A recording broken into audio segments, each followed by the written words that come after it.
Welcome to Nana channel. Please subscribe to support the channel. One day, a young man was standing in the middle of the town proclaiming that he had the most beautiful heart in the whole valley. A large crowd gathered, and they all admired his heart, for it was perfect. There was not a mark or a flaw in it. Yes, they all agreed it truly was the most beautiful heart they had ever seen. The young man was very proud and boasted more loudly about his beautiful heart. Suddenly, an old man appeared at the front of the crowd and said, "Why, your heart is not nearly as beautiful as mine." The crowd and the young man looked at the old man's heart. It was beating strongly, but full of scars. It had places where pieces had been removed and other pieces put in, but they didn't fit quite right, and there were several jagged edges. In fact, in some places there were deep gouges where whole pieces were missing. The people stared. How can he say his heart is more beautiful, they thought? The young man looked at the old man's heart and saw its state and laughed. "You must be joking," he said. "Compare your heart with mine. Mine is perfect, and yours is a mess of scars and tears."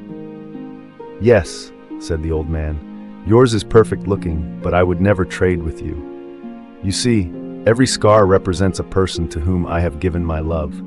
I tear out a piece of my heart and give it to them, and often they give me a piece of their heart, which fits into the empty place in my heart. But because the pieces aren't exact, I have some rough edges, which I cherish, because they remind me of the love we shared. Sometimes I have given pieces of my heart away, and the other person hasn't returned a piece of his heart to me. These are the empty gouges. Giving love is taking a chance. Although these gouges are painful, they stay open, reminding me of the love I have for these people. I hope someday they may return and fill the space I have waiting. So now do you see what true beauty is?" The young man stood silently with tears running down his cheeks. He walked up to the old man, reached into his perfect young and beautiful heart, and ripped a piece out. He offered it to the old man with trembling hands.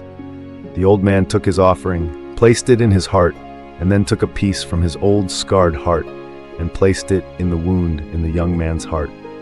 It fit, but not perfectly, as there were some jagged edges. The young man looked at his heart, not perfect anymore, but more beautiful than ever, since love from the old man's heart flowed into his. They embraced and walked away side by side. How sad it must be to go through life with a whole heart.